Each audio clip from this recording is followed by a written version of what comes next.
Hola, ¿qué tal? Iniciamos entonces como primer clase virtual, o al menos primer clase donde vamos a analizar a través de videos lo relativo al tema autoría y participación. Esto es, debemos analizar primeramente bajo un aspecto histórico una teoría primigenia que analizaba o que se denominaba teoría unitaria. La teoría unitaria básicamente establecía que no existía un grado de participación. Las personas, independientemente del delito que realizaron, independientemente de la fusión que hicieron, son autores. En este caso hablaríamos de coautores. Sin embargo, existen otros depositores o algunas otras corrientes que analizan la teoría unitaria, que establecen que más que un aspecto histórico de análisis de la autoría y la participación, es una cuestión como Reynoso Dávila en México, como Betancourt también aquí en México. Lo relativo es una cuestión a que cualquier persona que participe o que tenga alguna cuestión implícita en la comisión del ilícito, por lo tanto estamos hablando de una autoría, no de una participación. Sin embargo, posteriormente se realizó para efectos prácticos y para que ustedes puedan entenderlo, alumnos, lo relativo a una teoría ya, digámoslo, plural, donde se hablaba de que tendríamos que analizar específicamente la participación, específicamente lo que se realizó por cada uno de los sujetos para establecer una punibilidad distinta para cada uno de ellos.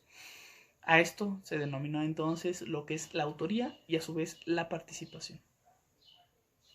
Bajo este panorama y lo que me interesa que ustedes analicen, sobre todo por lo que les he explicado a lo largo de las clases, es lo relativo a lo que nuestros códigos, nuestros ordenamientos punitivos establecen como el tema de autoría y participación. Ustedes lo podrán encontrar en el artículo 27 del Código Penal del Estado de Michoacán. Pero básicamente debemos regresar un poco a la doctrina porque uno de sus trabajos, que lo explicaré ya al final del presente video, es identificar lo que la doctrina señala como autoría, como participación en cada una de las fracciones que establece el artículo 27. Para esto entonces es importante, perdón, 24, artículo 24 del Código Penal. Para eso es importante entonces comenzar con lo que se denomina como autor. Distintos dogmáticos, distintos estudiosos del derecho penal, entre ellos Zaffaroni, determinan que autor es aquella persona que cumple con todos los elementos típicos del delito. Esto es, que desde el inicio de la comisión del ilícito tuvo que ver hasta la consumación y por lo tanto el resultado que se produjo de mismo. A esta persona entonces denominaremos autor. Sin embargo, algunos escritores como López Betancourt, que le había señalado al inicio, refieren que existe entre estos autores un autor material y un autor intelectual. Autor intelectual nos refiere que se establecen o se puede identificar como aquel sujeto que de alguna forma maquila esa información, maquila esos elementos que se necesitan para ese ilícito y predispone a otro sujeto a la realización. Esto es, de forma material no realiza ningún efecto, sino únicamente intelectual. Ahí es la primera identificación que ustedes podrán dar con alguna de las fracciones que establece el artículo 24. En segundo término, tenemos el autor material, quien únicamente ejecuta lo relativo a los hechos, ejecuta lo relativo a los elementos del tipo penal para su realización, pero que la intención, incluso como lo ha establecido la Suprema Corte de Justicia de la Nación, la intención va primordialmente o va dirigida fundamentalmente del autor intelectual, quien maquila, quien tiene la intención y quien lo realiza para ejecutarlo a través de una persona distinta. Bajo estos dos aristas entonces ya tenemos la distinción entre un autor en general, un autor material y un autor intelectual de lo que tenemos también otra figura que se llama autoría mediata. Esta autoría mediata fue establecida y regulada principalmente por doctrinarios alemanes. Actualmente quien pueden tomar ustedes algún libro como referencia o algún autor como referencia sería Claude Roxin.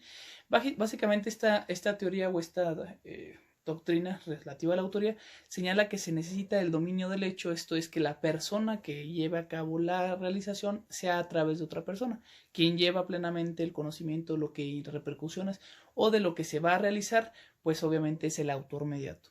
Bajo este aspecto podríamos poner como ejemplo un sujeto que le dice a un niño que ingrese a su propia casa y que vaya obteniendo poco a poco lo relativo a algún objeto de valor. Entonces, este autor mediato sería en este caso la persona que le dice al niño, porque conoce plenamente cuál será esta cuestión de realización. Bajo este paradigma, entonces, terminamos con lo relativo a la autoría y comenzaríamos con lo relativo al análisis de la participación. En el análisis de la participación escuchamos o podemos leer diversos autores que contemplan pues distintos formas de participación.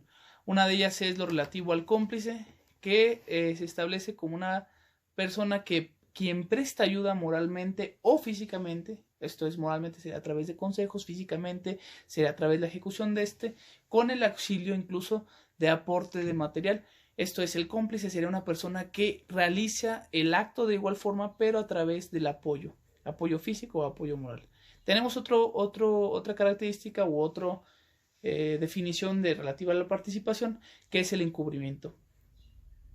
Y es aquel sujeto, el encubridor, es aquel sujeto que permite o que realiza prestando su ayuda al sujeto que es el autor para que éste tenga facilidades de sustraerse de la acción de la justicia.